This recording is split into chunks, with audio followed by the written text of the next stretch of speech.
Hi, I'm Manny Fitzsimmons. I'm your Washington Realtors Legal Hotline lawyer. And today I want to talk to you about an issue that has become a concern for the Department of Licensing, and that is the failure of real estate brokers to include documentation in a purchase and sale agreement for a non-owner occupant of the property. It can be seller who has retained occupancy past closing, so seller, the non-owner, is occupying buyer's property. Or it can be the other way around. Buyer, the non-owner of the property, is occupying the property prior to closing when seller still owns the property. Doesn't matter which direction it goes. If there is a non-owner occupant residing in the property, the Department of Licensing expects to see documentation in your firm's transaction file of some sort of an occupancy agreement.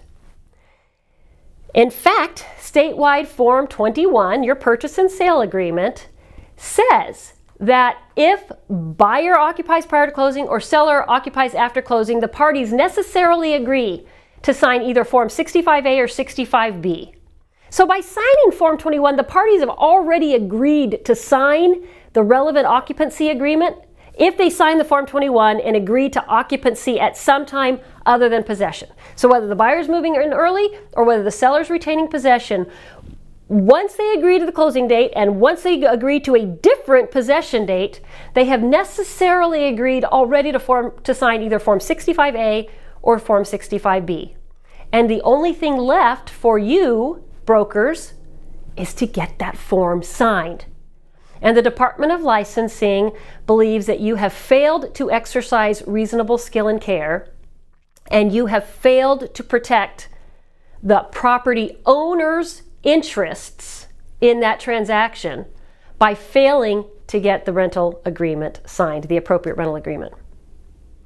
Why is this a big deal? Well, it's actually an enormous deal if there is somebody residing in the property owned by another person, because the person residing in the property owned by another person owes very few rights or obligations to the property owner if they're not set forth in a written agreement.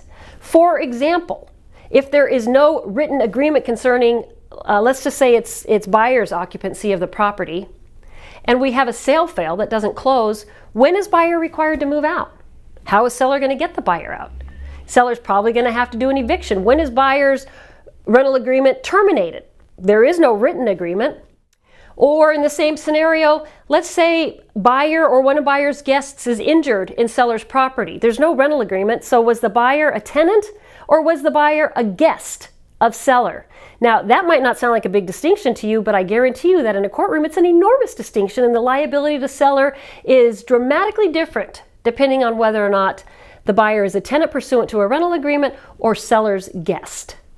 So brokers, this can be a huge issue for your client.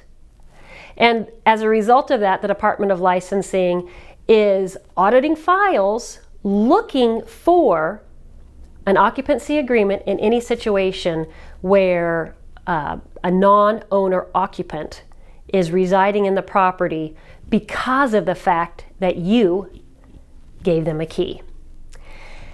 And if your excuse is, well, they were only going to move a few things into the garage, I gave them a key so they could just move a few things into the garage, they promised they would never occupy the property, that's not going to be persuasive to the Department of Licensing.